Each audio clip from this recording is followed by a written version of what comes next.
Hello जी, नमस्कार। एक बार फिर से आप सभी का वेलकम करती हूँ आपके अपने यूट्यूब चैनल सीता विद केव में। तो हमने लास्ट वीडियो में इंटरनल एनर्जी कंप्लीट कर लिया था। आज अपने को एंथैल्पी और हीट कैपेसिटी का कॉन्सेप्ट करना है पूरा, है ना। और अपने को क्वेश्चन पर बहुत ज्यादा ध्यान देना है। तो लास्ट वाला क्वेश्चन जो है उसका आंसर आप मेरे को कमेंट में दोगे, उसके बाद में मैं अगले वीडियो में जो है उसका आंसर बता दूंगी। तो अपने को आज पढ़ना है एंथैल्पी। क्या पढ़ना है भाई? एंथैल्पी।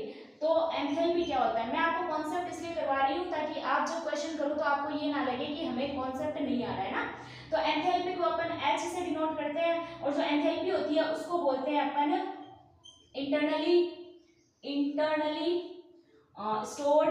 Internally stored heat. ठीक है जी, इंटरनली स्टोर्ड हीट, ठीक है ना। इसे चलो ठीक है, ये जो भी है। आगे देखो, संग्रहण ऊर्जा जिसे बोलेंगे, इसका फॉर्मूला क्या होता है थोड़ा सा आप याद करना। H बराबर U प्लस PV।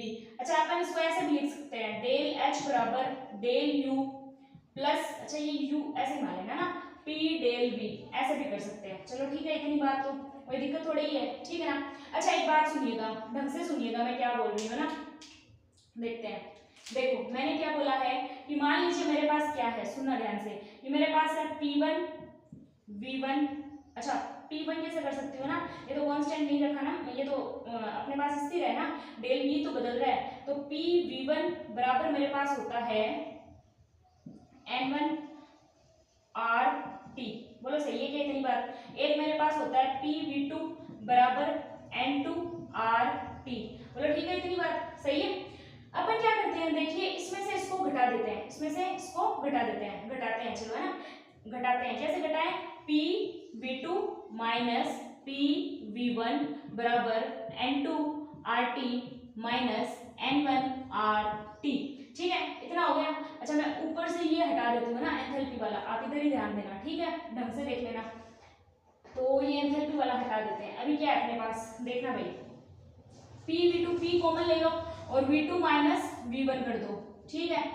आगे देखो, ये N2 माइनस N1 कर दो, N2 माइनस N1 कर दो, बाकी RT को कॉमन ले लो। RT देखो दोनों में है तो कॉमन आ जाएगा, बाकी N2 माइनस N1 हो जाएगा। V2 माइनस V1 को अपन डेल V कर सकते हैं, P del V। N2 minus N1 को अपन डेल N कर सकते हैं, डेल N। और अपन गैस मॉलिक्यूल के लिए बात करेंगे तो G और RT ये है।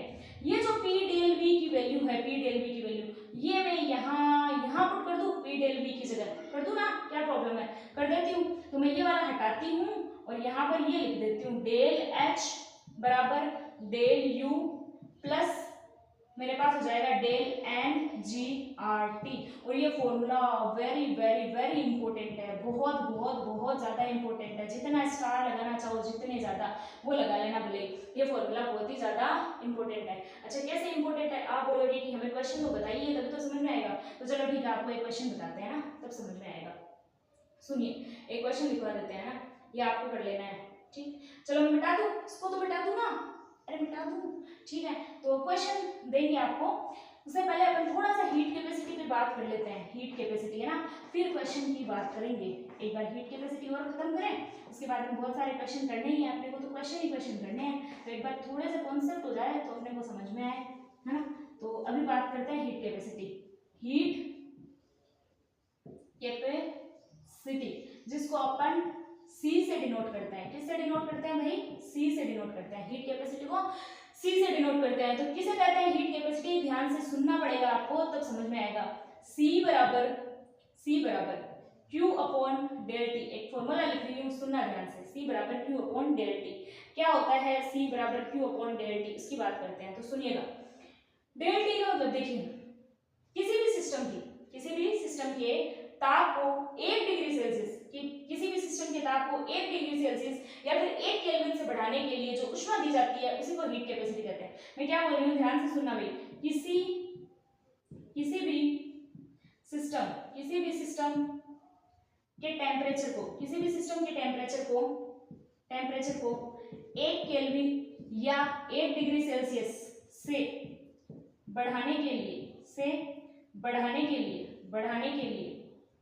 जो ऊष्मा दी जाती है, दी जाती है वही क्या कहलाती है, वही ऊष्माधारिता कहलाती है, वही ऊष्माधारिता या फिर हीट कैपेसिटी कहलाती है, वही ऊष्माधारिता या फिर हीट कैपेसिटी कहलाती है। क्लियर है? तो ये तो हो गई अपने पास हीट कैपेसिटी।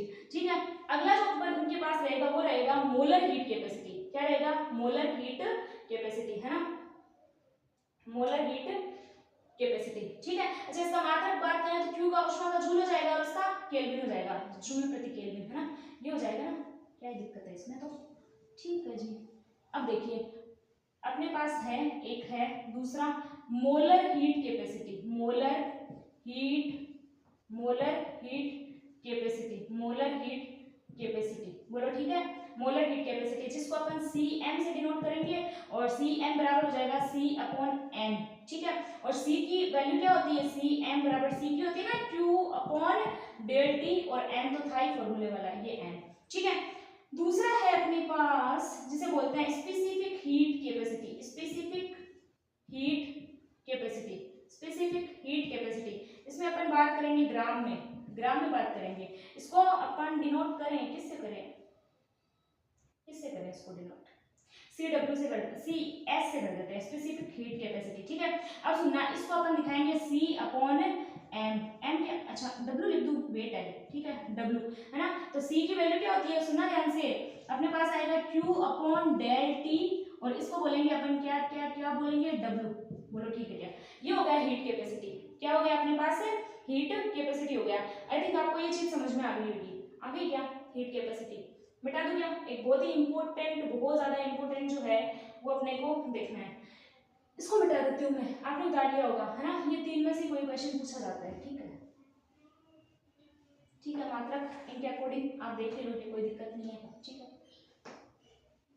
और जब क्वेश्चन करेंगे तो और अच्छे से इनको कॉन्सेप्ट को रिवाइज करेंगे। ठीक है, अब अपने पास आता है relation between Cp and Cv। क्या होता है relation between Cp and Cv? बेटा ध्यान से सुनोगे आप कि जब भी कभी मेरे पास डेल H आता है ना, डेल H का मतलब होता है कि ये क्या है, Qp, स्थिर दाब पर ऊष्मा, स्थिर दाब पर ऊष्मा।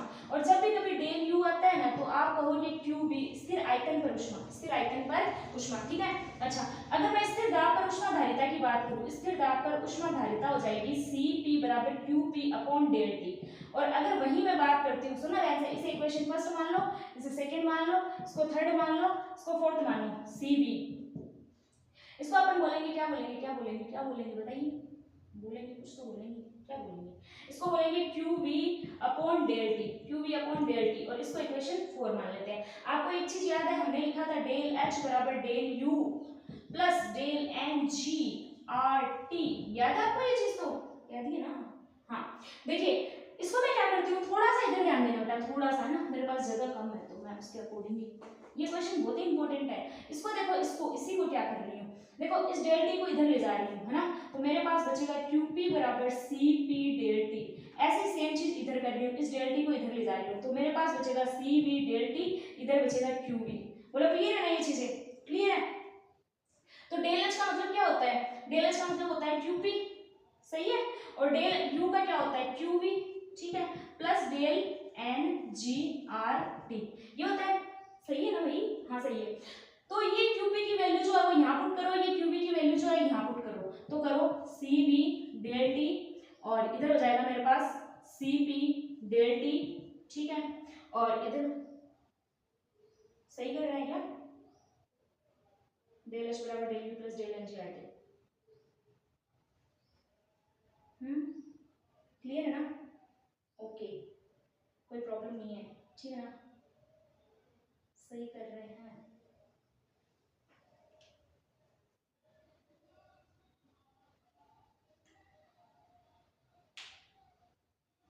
ओके, मिस्टेक करिए ना एक जगह, तभी मैं सोचूं क्या करा है अपन ने, यहाँ पे होगा Cp डेल T, है ना, तभी मैं सोचूं कहाँ गलती करी है, Cv डेल T प्लस होगा डेल Ng/Rt। अभी देखिए, हो गया हो गया हो गया हो गया, है ना। अभी देखिए ये वाली जो वैल्यू है ना, इसमें देखो डेल टी को देखो, यहाँ डेल टी, यहाँ डेल टी, है ना, मतलब ये टी जो है, देखो मैं इसको रफ कर रही हूँ, आप साथ साथ में उतार लेना, है ना। देखिए क्या हो रहा है, Cp डेल टी, और यहाँ देखो इसको मैं डेल टी लिख सकती हूँ ना, क्या दिक्कत है, C V del T plus del N G R del T, सही है। अगर मान लीजिए मेरे पास एन जी की वैल्यू क्या हो, एक हो, चलो ठीक है मैं करती हूँ, इसको मिटा देती हूँ ना, इसको मिटा देती हूँ, आप देखना ढंग से, है ना। तो मेरे पास आएगा सी पी डेल टी, है ना, और इधर देखो डेल टी, इनको कॉमन ले लो, डेल टी से डेल टी क्या हो जाएगा, कैंसिल हो जाएगा, मेरे पास बचेगा सी पी बराबर C V plus del N G R. अगर मेरे पास डेल एन जी की वैल्यू एक हो, डेल एन जी की वैल्यू एक हो, तो मेरे पास जो है वो आएगा सी पी बराबर सी वी प्लस आर, और इसमें अगर मैं आगे बात करूंगी तो मेरे पास आएगा सी पी और माइनस सी वी बराबर आर, ये हो जाएगा फाइनल। इंपॉर्टेंट है, बहुत ही इंपॉर्टेंट है, ठीक है। ये रिलेशन पूछा जाता है, रिलेशन बिटवीन सीपी एंड सी। अच्छा, तो एक क्वेश्चन दिया जाए आपको, एक क्वेश्चन दिया जाए, है ना, एक क्वेश्चन दिया जाए, तो मैं, मेरे पास शीट है क्वेश्चन की, है ना, क्वेश्चन की शीट है अभी, तो चलो ठीक है, कल पूछेंगे क्वेश्चन ना। अभी तो आप ये जो है जितना मैटर अपन ने करा है उसको ढंग से पढ़ लेना, ठीक है। तो हमने क्या क्या पढ़ लिया, देखो थर्मोडायनेमिक्स ऑलमोस्ट खत्म करी अपन ने, अभी अपने थर्मोकेमिस्ट्री बच गया और एक स्पॉन्टेनिटी और एक एंट्रोपी का टॉपिक बच गया, बाकी सारा अपन ने कर लिया। क्वेश्चन जो है वो तो बहुत सारे सोल्व करने हैं, तो मैं सोच रही हूँ एक बार कॉन्सेप्ट खत्म करते हैं, फिर सारे के सारे क्वेश्चन जो है उनको रिवाइज करेंगे। तो आपको वीडियो समझ में आ रहा है, कहीं कोई दिक्कत हो रही है तो कमेंट में जरूर डाल दीजिएगा, क्योंकि आप सामने नहीं हो तो थोड़ा सा मेरे को भी वो थोड़ा लग रहा है कैमरे में देख के पढ़ाना, है ना। तो ठीक है, thank you very much, share करना, सब्सक्राइब करना, लाइक और कमेंट करना।